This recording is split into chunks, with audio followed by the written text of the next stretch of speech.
আসসালামু আলাইকুম। বাকের ভাই গ্রেফতার হয়ে গেছে। ৩ দশক আগের নাটক হুমায়ূন আহমেদের কোথাও কেউ এর প্রধান চরিত্র বাকের ভাই। আপনারা জানেন সেই সময়ে নাটকে বাকের ভাইয়ের ফাঁসি হওয়া নিয়ে অনেক হট্টগোল শুরু হয়ে গিয়েছিল। ইভেন রাস্তাতে এরকম মিছিলও বেরিয়েছিল যে বাকের ভাইয়ের ফাঁসি হলে ভাঙবো টিভি ঘরে ঘরে। অর্থাৎ উপন্যাসের বাকের ভাইকে, ধারাবাহিক নাটকের বাকের ভাইকে সেই সময়ে ফাঁসির কাষ্ঠে ঝুলানো হবে, এরকম একটি পরিস্থিতিতে বাকের ভাইয়ের ফাঁসি যেন না হয় সেই জন্য আন্দোলন হয়েছিল। সেই চরিত্রটা করেছিল আসাদুজ্জামান নূর।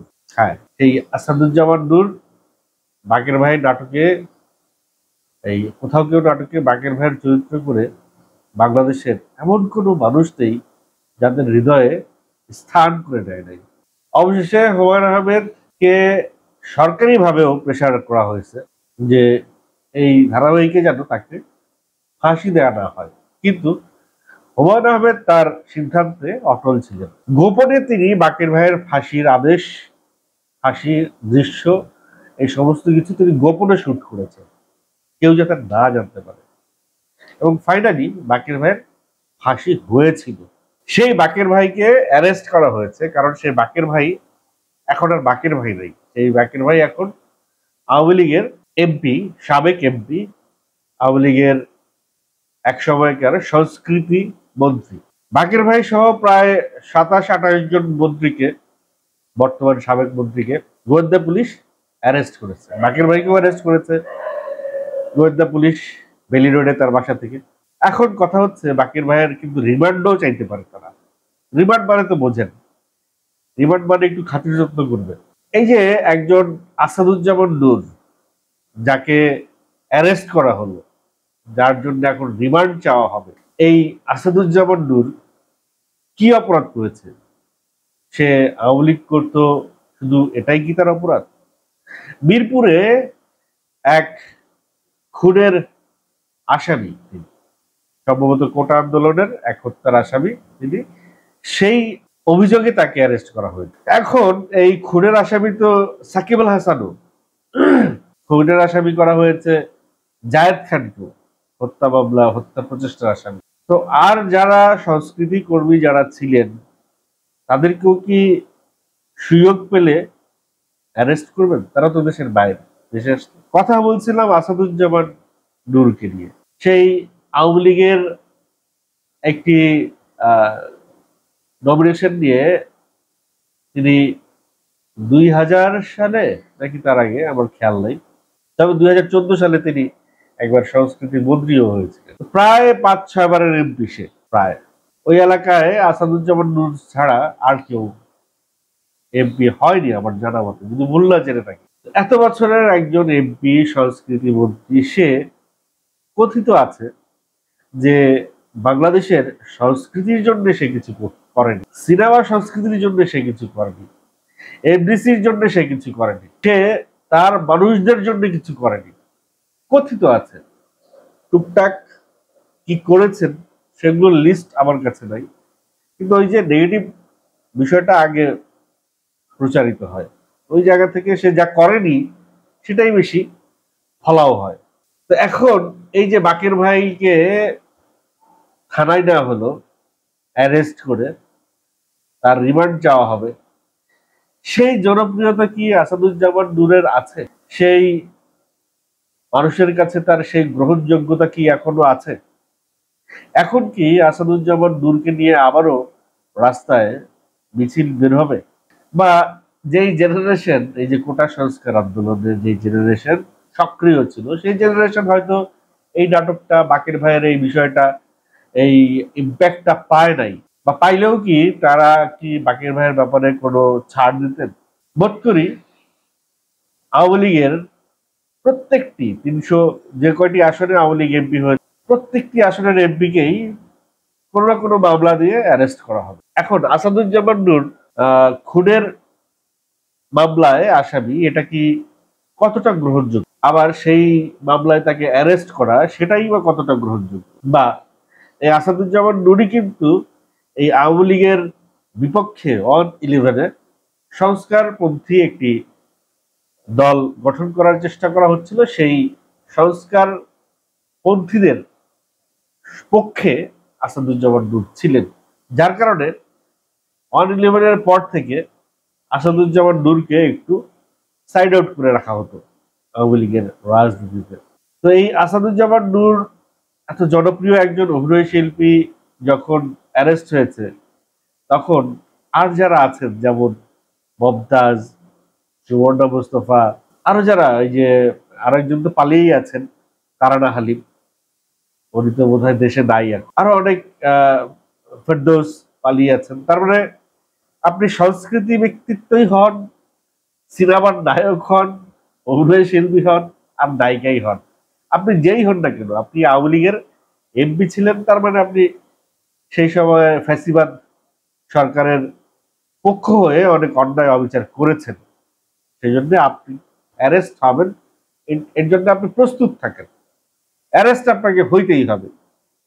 এখন কথা হচ্ছে যে সুবর্ণ মোস্তফা তো দেশেই আছেন সম্ভবত, তাহলে কি সুবর্ণ মোস্তফাকেও কোনো না কোনো মামলায় দেখানো হতে পারে এবং দেখিয়ে অ্যারেস্ট করা হতে পারে?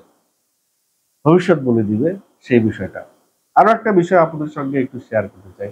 আপনারা সঙ্গীত শিল্পী অর্ণবকে চেনেন না এরকম খুব কমই আছেন, তবে আমি হলফ করে বলতে পারি যে অর্ণবের স্ত্রী সুনিধি নায়েককে আপনারা অনেকেই চেনেন না। সুনিধি নায়েক ইন্ডিয়ার একজন নাগরিক, সেখানে শান্তিনিকেতনে অধ্যয়নরত অবস্থায় সুনিধির সঙ্গে অর্ণবের পরিচয় এবং প্রণয় এবং বিয়ে। প্রায় সুনিধি আসেন বাংলাদেশে।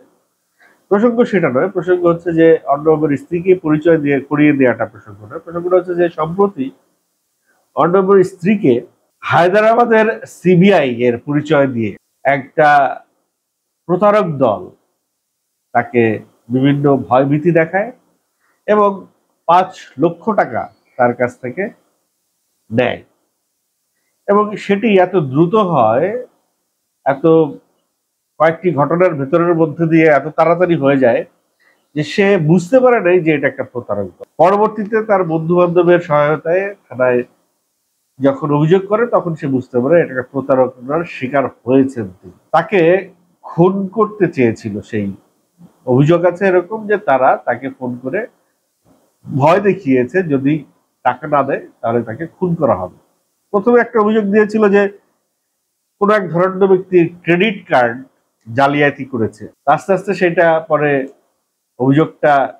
এই অভিযোগ দিয়ে কথাবার্তা শুরু হলেও পরে তাকে খুনের হুমকি দেওয়া হয় এবং 5 লক্ষ টাকা তার কাছ থেকে দেওয়া হয়। এখন আমার কথা হচ্ছে যে একজন এত বড় একজন সঙ্গীত শিল্পী, অর্ণবের স্ত্রীও একজন সঙ্গীত শিল্পী, খুব ভালো রবীন্দ্রসঙ্গীত গান তিনি, এত বড় একজন সঙ্গীত শিল্পী, তিনি কিভাবে এরকম একটি প্রতারকদের চক্রের কথা বিশ্বাস করে ফেললেন? ফোন পেয়ে অন্যান্য আইন সংস্থার সঙ্গে যোগাযোগ না করে 5 লক্ষ টাকা দিয়ে দিলেন। তাকে বলা হয়েছিল যে তার ফোন হ্যাক করা হয়েছে এবং কিছু ইনফরমেশন তাকে দেওয়া হয়েছিল যেগুলো মিলে যাচ্ছিল, এবং তার সেই ইনফরমেশন গুলো, তার ব্যক্তিগত কিছু ইনফরমেশন ডার্ক ওয়েবে দিয়ে দেওয়া। যাই হোক, কিছুটা ভয় তার মধ্যে ছিল, হয়তো কিছু ইনফরমেশন আসলেই তাদের কাছে ছিল। তো ফাইনালি সেই 5 লক্ষ টাকা নিয়ে কি তাদের যদি থেকে থাকে, তারা সেই ইনফরমেশন গুলো ডার্ক ওয়েবে দেবে না?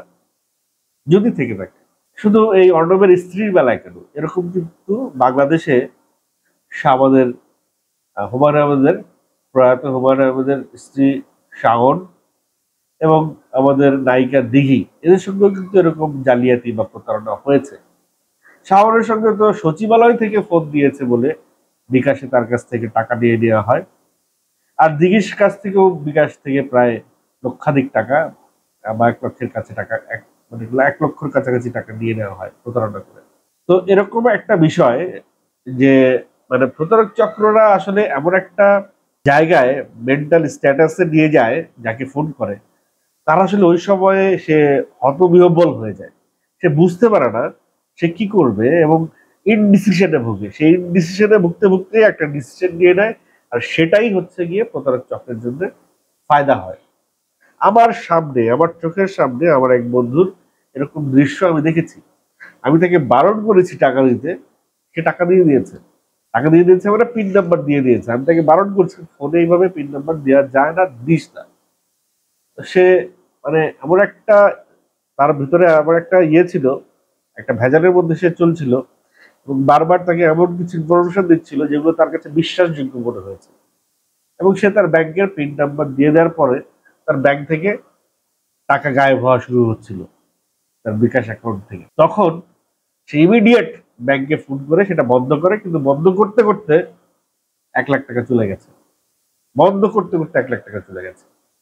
যদিও আমাদেরই আরেক বন্ধু যে আইন মানে যে ডিবিতে আছে, তার সহযোগিতায় সেই টাকা উদ্ধার করা হয়েছে। কিন্তু এই যে মানুষ যে হুট করে এরকম একটা পরিস্থিতিতে যখন পড়ে, তখন তার হিতাহিত বুদ্ধিটা লোপ পায় এবং সে একটা এই যখন সেই ডিসিশনে ভুগে, এই ডিসিশনে ভোগাকালীনই একটা ডিসিশন নিয়ে ফেলে। তো এই ঘটনাটা আসলে সতর্ক করার জন্য আমি শেয়ার করলাম আপনাদেরকে, যে এরকম সিচুয়েশন আপনাদের সঙ্গেও হতে পারে। তো একটু মাথা ঠান্ডা করে প্রথমে আগে পরিচিত কাছের মানুষজনের পরামর্শ নিতে হবে, যাদেরকে আপনারা বিশ্বাস করতে পারেন, তারপরে ডিসিশন দেবেন।